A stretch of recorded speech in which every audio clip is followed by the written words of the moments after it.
Hey, what's up, Big Rat? 3-10 back at it. As you know, the picture's a little darker because I am boycotting this lamp, and I'm just not going to use it anymore. Let's see if it works out. Okay, I'm going to review Smackdown 500s. I'd like to plug two people today. The first is Awesome Boy Yo-Yo. Like I said, he doesn't really make reviews. He more like makes collection videos like WWE's Funniest Moments, the theme songs, but I subscribe to him. His videos are really short, and they're funny. They're something to enjoy yourself with. Links to the side, and also Age of Cage. Age of Cage, I am a huge fan of, and I've only been watching him for a few weeks. He does trampoline wrestling, which I just love. God, I loved it when the Hardys did it. And I love it when he does it, and his group does it. I saw one of his videos for the TWA, the Trampoline Wrestling Association. It was pretty good. They wrestle better than most people on the wrestling rosters right now. It was pretty cool. And he's also a very good shooter. You guys might know him as Shawn Michaels 8. He says he used to be Shawn Michaels 8. He had a lot of subs. And I still to him now. I'm really trying to get all of you. I want every single one of my subscribers to sub to this guy. Age of Cage. He is really, really good. Not just trampoline wrestling. He also does, makes regular videos, rants, reviews. Please, I want all of my subscribers to sub to this guy. Okay, let's start off. What got me a little weird was that it started off with Raw, the Raw rebound first, and then Triple H interview, which I guess is good in some aspects. You don't want to put the Raw rebound. You definitely are not going to put the Raw rebound in the middle of the show since it's a SmackDown 500. And you definitely don't want to put it at the end. It just feels a little weird. You start off one of the most important SmackDowns in history with a Raw. But it wasn't that bad, I guess. Kozlov is not a bad wrestler. I'm going to make a video after this about Kozlov, Cena, and Batista, and I don't think they deserve so much shit. I'm not going to get into it now because it's going to be a later video. I won't have enough time. MVP defeats Shelton Benjamin with a playmaker and not the drive-by, which was a little weird for a second, but like I said, I prefer it because I like it. MVP's last few drive-bys have failed miserably. One time, I think it was against Chavo Guerrero or Shelton Benjamin, he didn't even touch him. Like, he kicked it right here, and Shelton's head was like right here. And then you see, so it's like right here, you see MVP go, whoosh, kick it right there.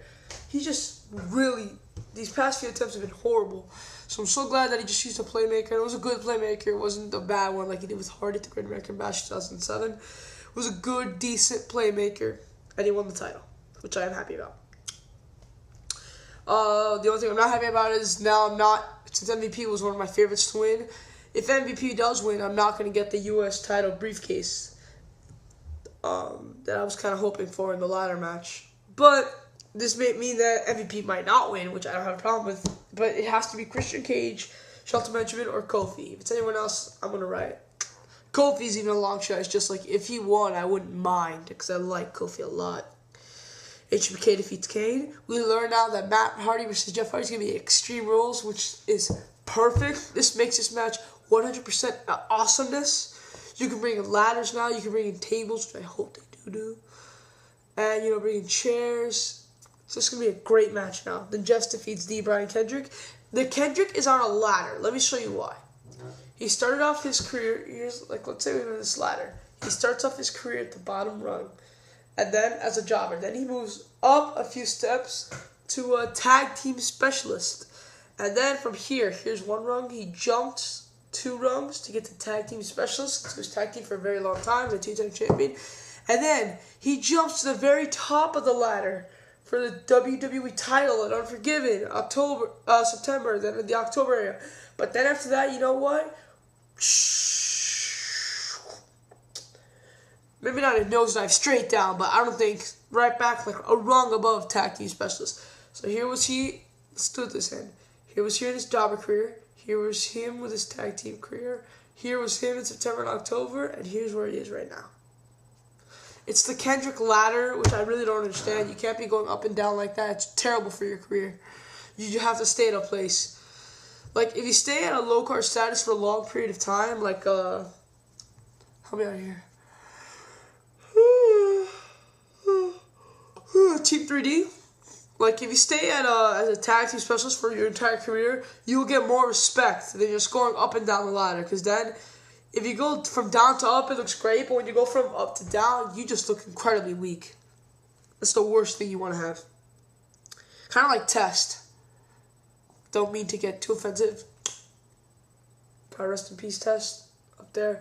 But that was him. I'm sorry. 1999, he was all the way up here. And then, whoop, psh, tag team. Did he slowly climb up? Yes. But many times in his career, whoop, psh, whoop, psh. Just the way it is. WWE, I feel, has a love for AC/DC. AC/DC. It's the WrestleMania theme song. I know it was the Survivor Series theme song, and I'm pretty sure it was another theme song this past year. I agree, AC/DC is one of my favorite bands, possibly my favorite, but you gotta spread it around, especially for Mania. For Mania, they usually pick, like, I know they picked Limp Bizkit last year. Who did they pick? It started with an A. And the Hey-O. That song. It was someone with an A, like Al something, or maybe I don't know. I usually like how they pick the other artists for WrestleMania. I don't like how they pick already known guys. Von Erich's in the Hall of Fame. I don't know why they didn't mention this on Raw. I mean, I know about the drug thing, but if they're not going to mention it here, why can't they just not mention it on Raw? Maybe. I saw 2 promos for 12 rounds. So maybe you're getting a little out of hand. This movie does look good, but WWE is not very successful in movies. So I'm not too sure about it, but it does look good for what it was. But don't give me 2 promos. That just seems a little, like, panicky. Undertaker defeats JBL with the Hell's Gate. And the champion of my heart. Okay, I have enough time so I can get to this. Okay, so the champion of my heart thing. Basically, sorry. So basically, Vicky Guerrero says that whoever wins the triple threat match will be the champion of my heart. And I'll think to myself this. What the fuck is wrong with you guys? So here's how I draw it out. Okay. Okay. In Raw, on this side, you know Randy Orton or Triple H is going to take... This side it's going to be, it's either Orton's going to win... Triple H is getting drafted. It's almost a guarantee that Triple H is getting drafted. So it's almost a guarantee that Orton's going to win. That's the main reason why they would draft Triple H. I mean, that's not... How do you call it? That's not the outside reason. Outside, that they obviously want to draft Triple H, you know, for to help boost back up the ratings of Raw. But for the storyline reasons, the only logical one would be that he lost the title to Randy. So you put Triple H on Raw. On SmackDown, you're gonna need a champion. So I'm thinking to myself, how is Cena gonna win? Cena can't win because if Cena can't win because if Cena wins, then we have Cena and Orton both on Raw, unless Triple H wins, which is a long shot, I'll tell you now. I've been thinking for a while now Orton's going to win. Ever since Orton kicked Vince, I saw myself, he's going to win the WrestleMania main event. So if that happens, then for the only possible logic thing is for 1 week, you have Cena on Raw, you have Triple H on SmackDown, and then you draft Cena to SmackDown, which to me I really think is a little weird. Now, what happened to Cena wins? I kept telling myself that. What happened to Cena wins? Is Vicky just like not gonna choose? Or maybe that's the loophole that Cena wins and they're still gonna decide a winner, and then Edge fights the Big Show for a month. But then who's Cena gonna fight at Backlash? You see, it's all very, very, very, very weird and complex. So here's my crazy ass idea that I came up with: Cena going to SmackDown. But here's how they do it. The ultimate swerve of the millennium. John Cena wins with the help of Vicky Guerrero. Cena hooks up with Vicky Guerrero. And, oh my God, do I dare say it? No. Cena turns heel. No. Really? No. Wait, what? No. Yes. Think about it. When you review over the storyline over and over and over and over and over again, you know that is the only possible outcome. Maybe it's not the only possible one, but to me, in my opinion, they're just, like, why would they have a champion of your heart? They have to have a reason for Cena. What if Cena wins? They don't have an explanation for that. So what if Cena wins, he just doesn't win Vicky? That's it? No, I think there's more to it. Like I said, if Edge... I don't think Undertaker's going to fight Cena at Backlash if Cena wins the title.